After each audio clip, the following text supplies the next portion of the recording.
Well, hey guys, we're back again on another Sunday walk. Wait, we knew this was going to happen. Yeah, we're back on our normal walk. With this puppy, we kind of have some habits going to the same park and the same walk just because it works for her. There's shade, obviously, where we're at right now, and she's not going to be with us forever, so Lynn and I might be running up in the hills one of these walks, but that'll be kind of sad too. Yeah, we're thinking this is probably close to one of Desi's last walks. She's been not feeling so well, and the walks are getting tough for her. So I've carried her at least 3/4 of our walk so far today.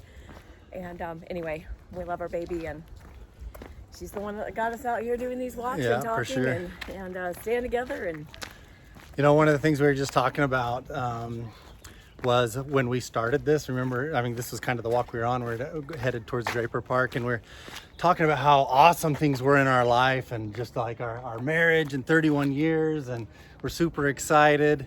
And a little bit more detail on that. So partially that was also exciting for us because we had made so many changes all at once.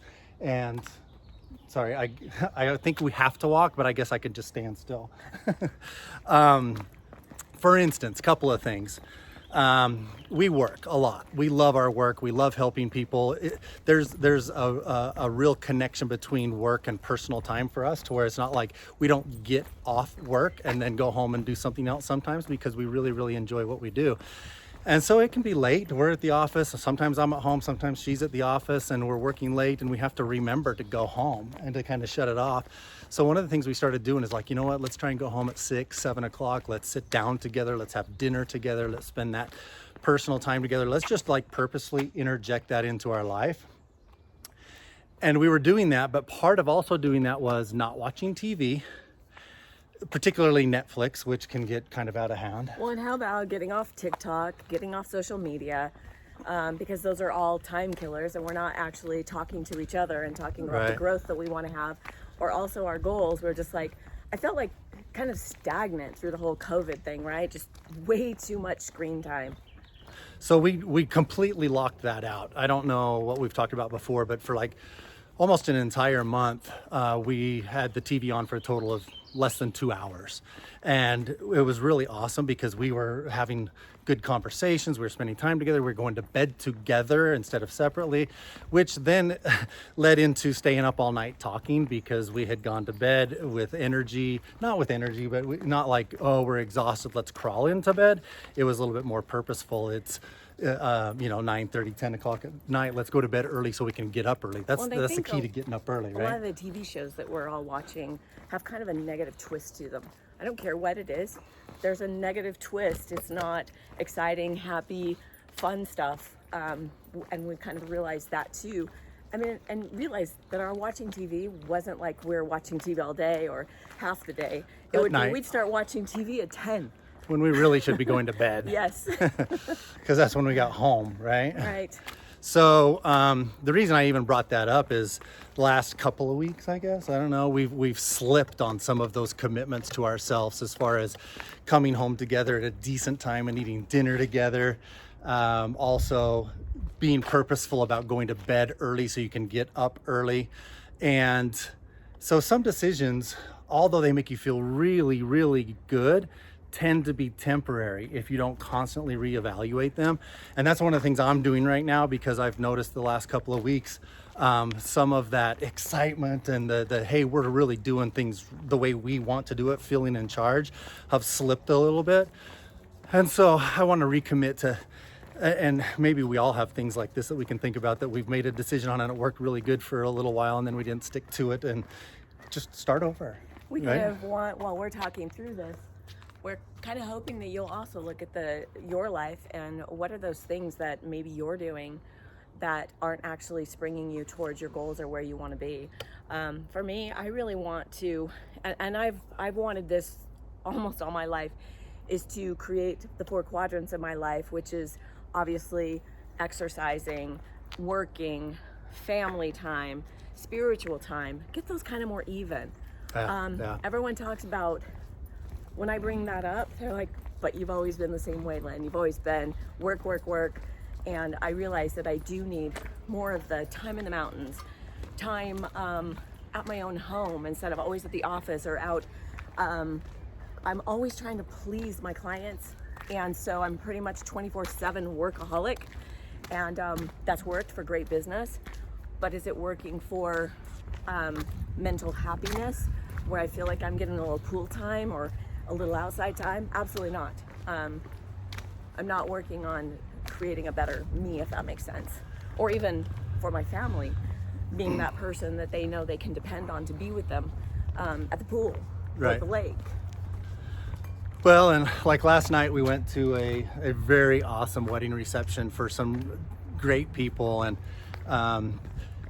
that's not something that really resonates with me. I'm not a social person. I don't like to put myself in those situations where I'm meeting new people that I don't really know, I don't have anything in common with, and so there's a lot of small talk involved. I'm not a small talk type person, and I really don't like getting in a group of people that their conversation is complaining about things, and that didn't happen. That's not the connection I'm making, but that's been my experience with getting in groups of people, is listening to what's not working in their lives, and I have a really hard time with that. But one thing that kind of happened last night that I wanted to bring up, I don't know why, but just to kind of see where it would go, maybe, you know, to help somebody or whatever, but talking about our relationship, Lynn likes to dance.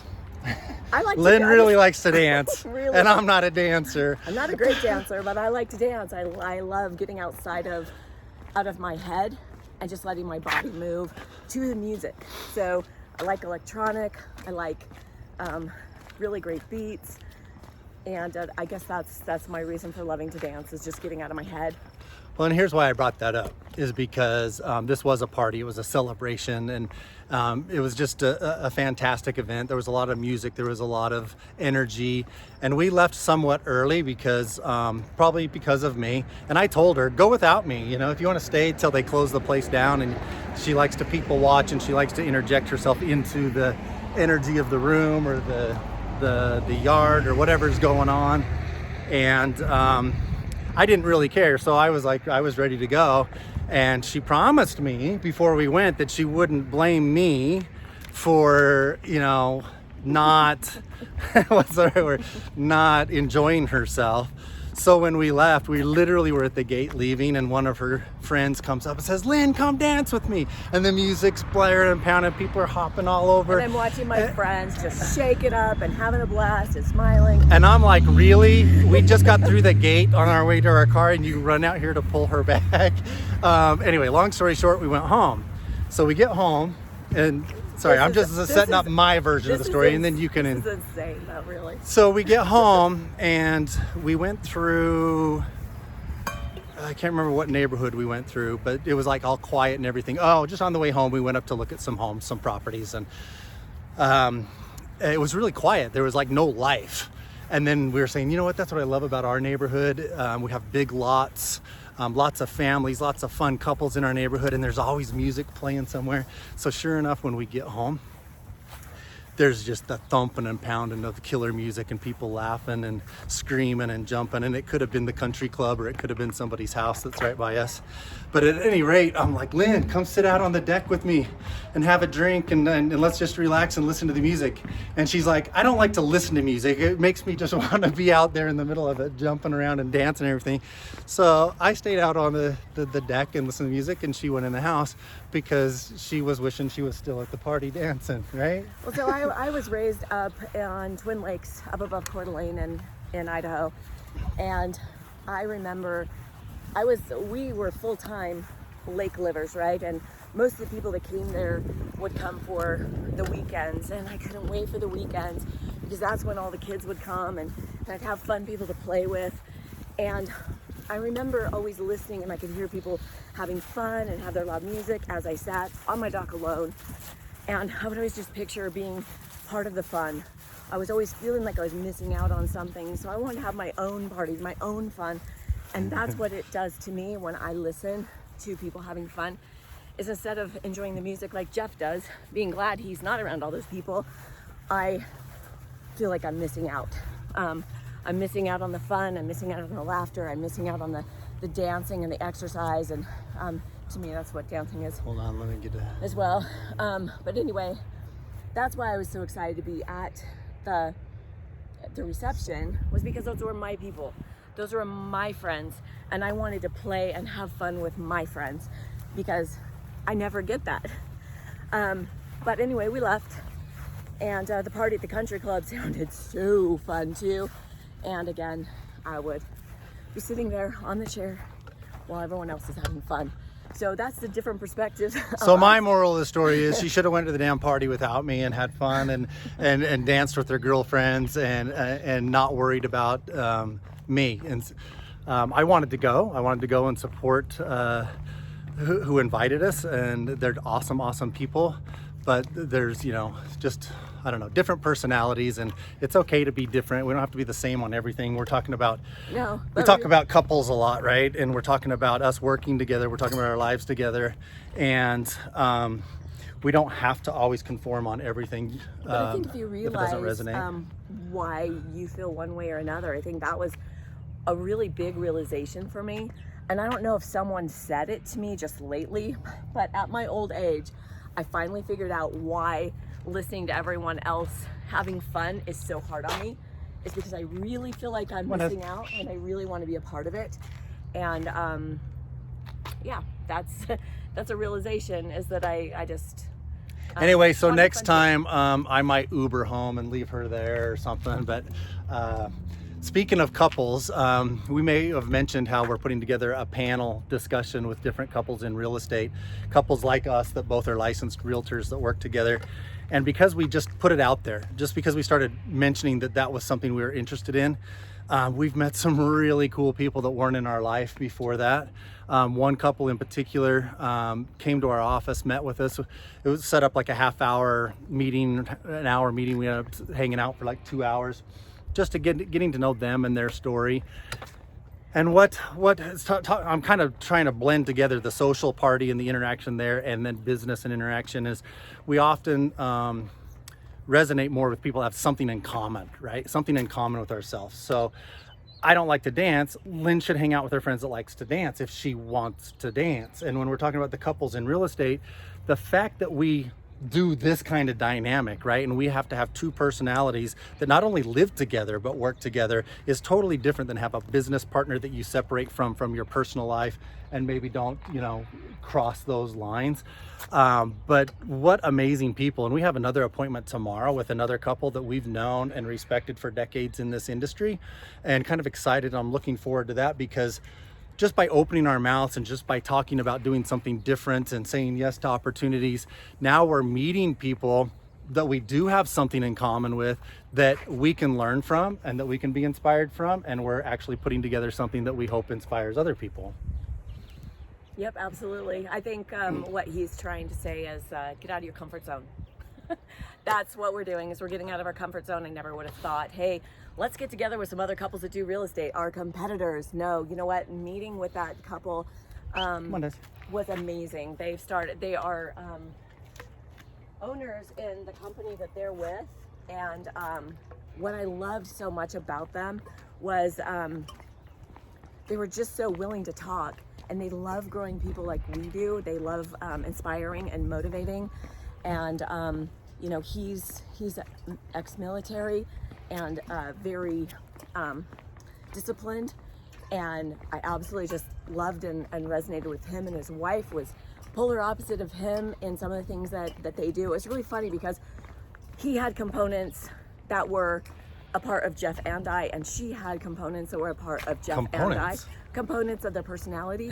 Am I saying the wrong word? Well, no, I just didn't know what you meant by components. What kind of components?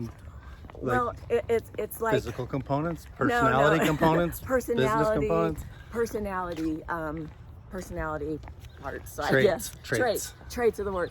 Again, that's something you'll learn about me, as I can't ever come up with components the right word. Equals traits. Gotcha. That's Make right. a mental note. No, and so it was really fun to see how their business works together, is because of those different traits that they have. But they were different than Jeff and my traits, which was really fun. So we're looking forward to that, and I don't want to talk too long on that subject, other than the fact that by saying yes to opportunities and putting ourselves out there, we're meeting some new people, and I hope that by introducing them now to others on the panel, that we'll have a good experience that way.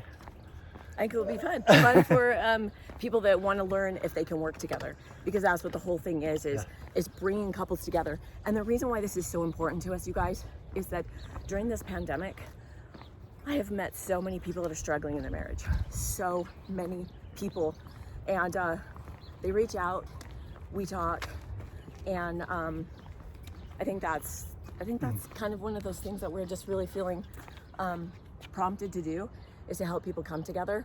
And whether it be working in real estate together, whether it be working in mortgage or property management or flipping or whatever, is that we just want to inspire people to be able to work together. Yeah.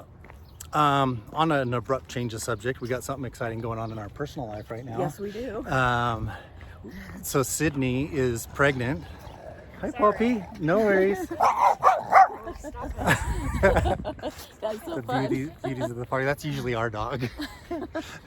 But Sydney's actually on, not necessarily a vacation, but she's visiting family, having a celebratory, Celebration party of of life for Mitch's Great-grandpa. great-grandpa.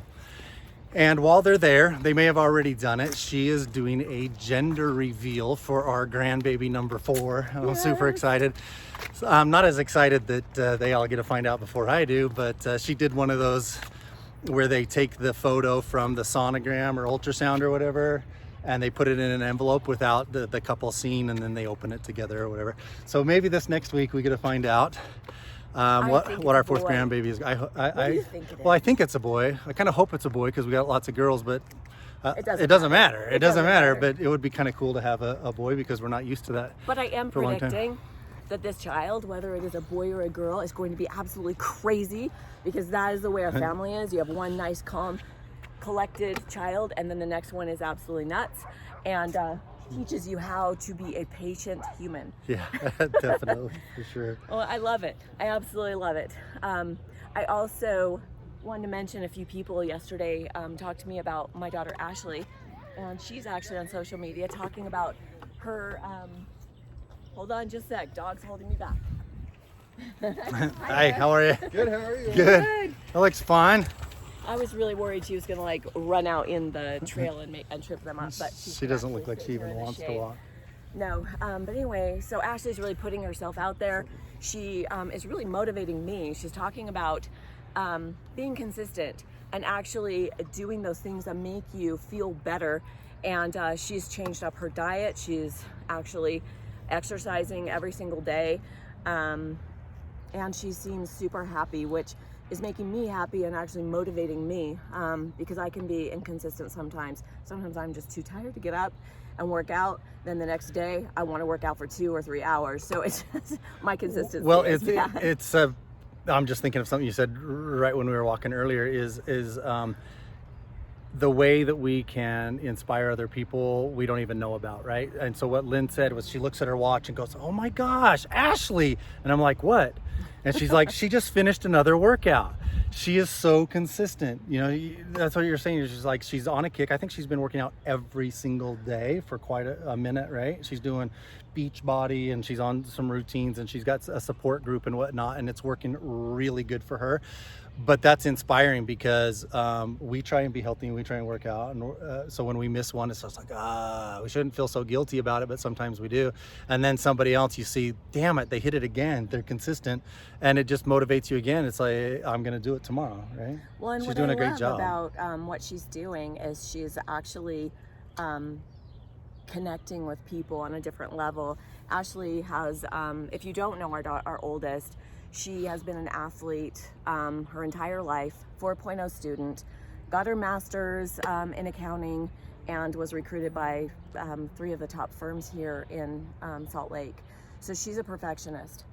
Well, then mommyhood came in, and mommyhood is definitely not about consistency. And then she decided to work with us, which there is no consistency whatsoever in real estate or property management. So it just made her spin. I think this is really important to talk about because we have a lot of people that struggle with. Let's walk and talk. Okay. Well, this dog's really happy laying here, so we'll keep walking and talking. But anyway, a lot of people struggle with things on their own. They don't talk about how they're feeling inside, especially these young women and young men that have been athletes their entire life. I mean, a lot of us have put our kids in competitive sports. We wanted them to have everything that we And they're didn't so have. structured. They're so structured, and every minute of the day is planned between school and work, and yeah. So what Ashley felt compelled to do was actually reach out and tell her story, which I admire her for, because I am definitely not an open book that way. And she's actually been really helping and changing lives. And the crazy thing is I'm dreaming about it. I'm seeing her in my dreams actually changing people's lives. And the people that are actually reaching out to her are kids. They're all adults now, but kids that I have loved. Well, even last night you had a couple people come up to you and say, oh my gosh, I've been watching Ashley's posts and she's so inspiring and I love the message she's putting out there. Right? Which is really good for me as her mom to hear, because I have to say that when you listen to your child talk about their struggles that they've had from perhaps a coach that kind of messed up their life a little bit, and you listen to that, you just feel so sad, and it spins you back to that time where they were suffering. But actually it's what she's doing is she's following her intuition and helping others, and I love that. And that just shows me how much more she is like her mom and dad than I realized. And anyway, I love it. I think it's a great message. If you have a chance, it's Ashley Marchant Taylor. I think she's on Instagram and on Facebook. I don't know what her handle and thing she's is. literally documenting her story every single day, which is pretty awesome. Yeah, we love it. We love it. And in business, business is going good. I mean, the market is different, but you know what? There's opportunities out there. We've got a couple new listings that went up this weekend, and we've got agents on our teams out there today doing open houses, meeting new people today. We closed on one that was kind of interesting. You want to tell them about the bakers? Because it really does matter who you hire in this market. I hear a lot, it's like, oh, anything's going to sell. Right? The market's so hot, I just need to list it and everything's going to sell. But what you actually walk away with, I'm going to switch hands here. For some reason, my phone's kind of weird and I don't know where to hold it today. It's supposed to be over here. Grab some more water right here at the drinking fountain too. We try to at least get these 48-ounce jugs drank on our walk, and so we always have to refill here at the park. See, that's where you mess up on your calculations, because these are only 40. Oh, geez. Well, right now my phone's falling. So, but they're only 40. I don't mess up on my calculations. Anyway, well, give me your water. Hold this. Okay. And I'll fill your water. And I just want to tell them about the bakers, just so we throw in a little bit here. Some people do listen to us because of real estate. Oh, some people listen to us because of real estate. Well, anyway, so the Bakers is a really great story. Fabulous couple. We absolutely love them. I was really lucky to meet them a few years ago at one of my listings here in Draper, and we actually helped them find homes here in Draper to buy about 2 years ago. Well, so they their family all moved, and they decided they were going to actually sell so they could go be by their grandkids. And when we first walked through the house, you know, I kind of had a feeling as to where we should list it after looking at properties beforehand. And then we did the walkthrough, and I wanted to actually have a little sit down with Jeff, because we'd like to talk about things together on how we're going to do things. And so we went back with a listing price of $850. I didn't know she had actually had another agent go through too. Well, but that's fine. I didn't hear what you said when I walked away, but you kind of jumped forward there, because the market's moving really fast. We started around 775.8, right? I never did, but I know that's where you were at. I was always at 850, but okay, continue. yeah. So that's where I was, but you've got to realize that for me, I would rather have a few people walk through and than have 45 offers. So I always like to price things where I think we're going to hit a few people really looking instead of massive, because you know, when you have 45 offers or 30 offers or what have you, to me you miss the mark. So anyway, it did hit exactly where we thought. We got on the market, we had a few offers, but we actually got one that made even more sense. It was a contingent offer, and so they came in $50,000 more than we were offering. We were asking, and but it was a contingent upon a sale, and because they were offering so much more, waiting made sense. What did they offer? 900. So we had a $900,000 offer that we ended up going with, and it went through. It got exactly, it went exactly as planned, and they're super happy to have a great nest egg to go move on to try to find another place, but maybe not here in Utah because our market is still pretty. Okay, I don't know if you made the point that I wanted you to make as far as them what talking to another agent and what they were going to list it at. Well, I didn't get a chance to go there yet, so. Okay. So anyway, sorry, that's the difference between us because I would have started there, but I didn't know if you said that when I walked away. Okay, so anyway, later Pam and I were talking. She goes, "Hey, I just wanted to let you know I had another agent go through," and she kind of went through to tell me what that agent did and what that agent said and how we did things differently. And just to, I'm just going to go straight to it. She told them that their house should be listed at 700. So if they would have listed 700, they probably would have had those 45 offers. Would they have got to 900? I don't think so.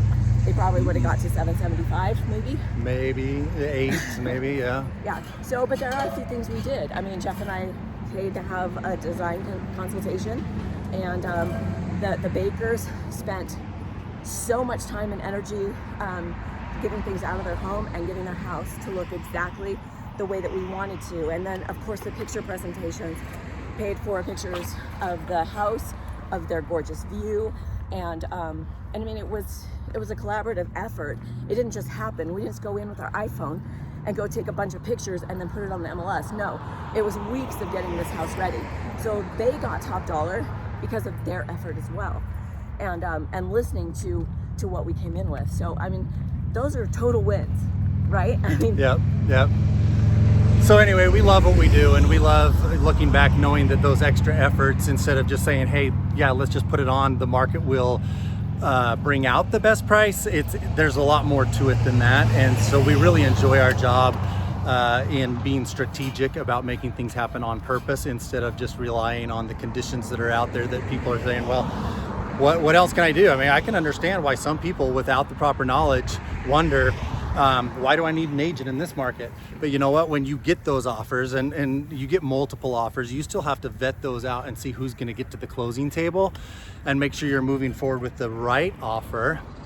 So there's a lot to do once you even get the offers in hand and contracts and negotiation, and we just love what we do, and there's a lot that goes on behind the scenes. But anyway, we love you all. I think we're about by the traffic here that's kind of loud, and so we're going to wrap this up, but thanks for joining us. If you made it this far, wow, we really love you and appreciate you, and we'll see you next week. Have a great weekend. Bye.